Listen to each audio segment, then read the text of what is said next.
Hi mga ka-bakers! Kumusta kayo? Ngayon naman ay gagawa tayo ng easy and fluffy chiffon double delight mocha. Abay, napakayami naman po talaga nito mga ka-bakers. Kaya naman, handa na ba kayo?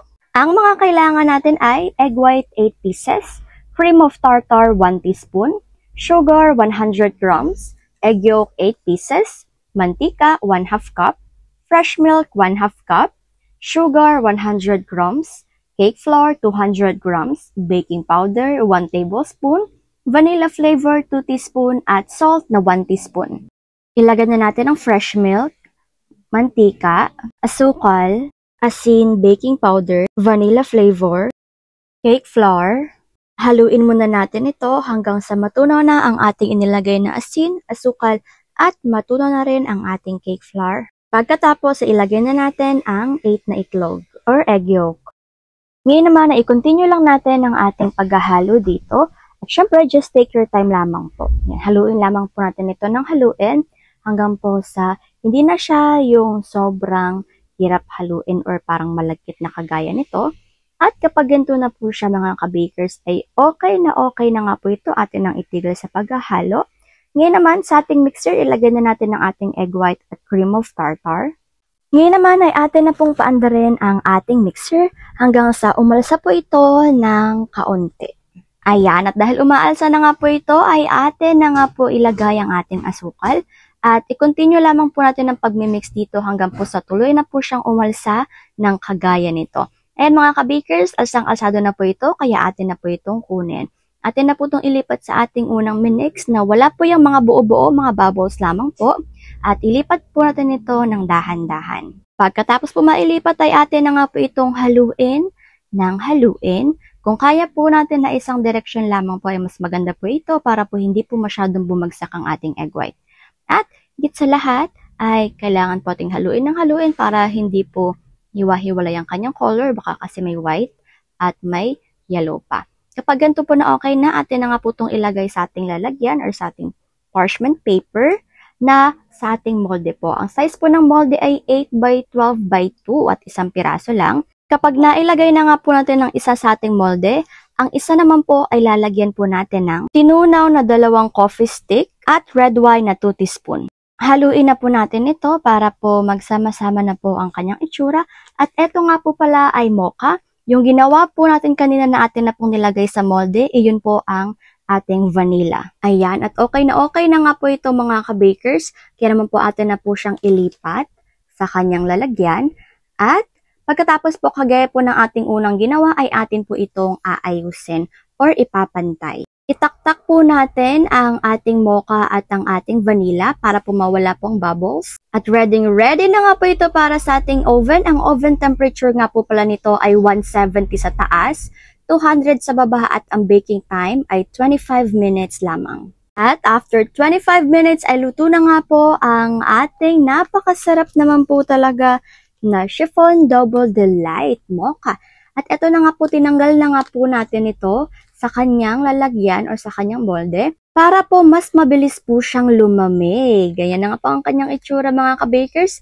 At kapag malamig na nga po ito mga ka-bakers, ay lalagyan na nga po natin ito ng napakasarap na custard filling. Ang custard filling nga po pala nito mga ka-bakers ay 150 grams po ang ating kinuha dito. Yan, 150 grams. Kung gusto nyo pong matutong gumawa nito, i-click nyo lang po ang aming mga video. Meron po kayong mga tutorial nito, lalo na po sa ating mga caramel cake. Ito nga po pala ay custard caramel filling na 150 grams ang ating naubos. Kung gusto nyo pong bawasan ay okay lang. At meron din naman po nabibili nito sa mga bakery supplies. Ayan, at syempre naman atin na nga pong pinatong ang dalawa. Atin na po siyang pinagtabi. At make sure lamang po natin na sakto po ang size nitong dalawang ito or sakto po yung pagkakalagay sa kanila.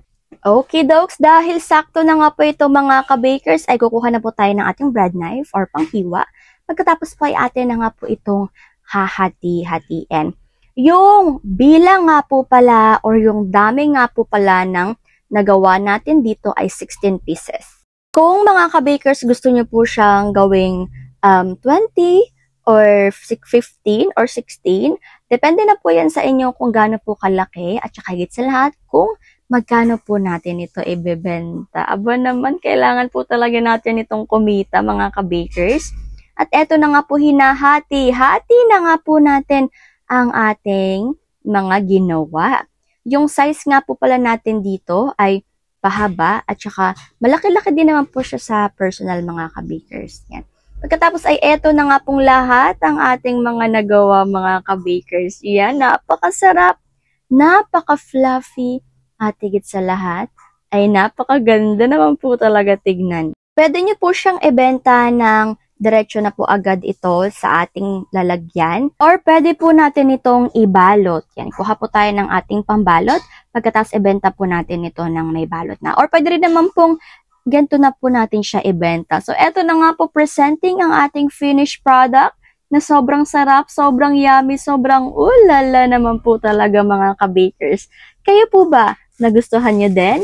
Basta po mga ka-bakers ha, gawin nyo na din. Eto na nga po ang ating food for the soul ngayon.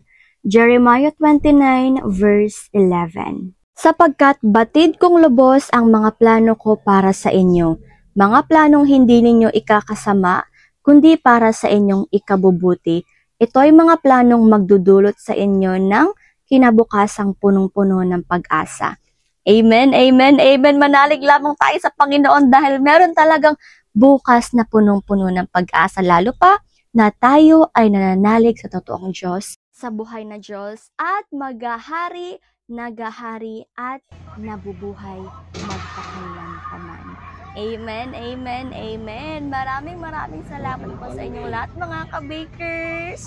Hanggang dito na lang po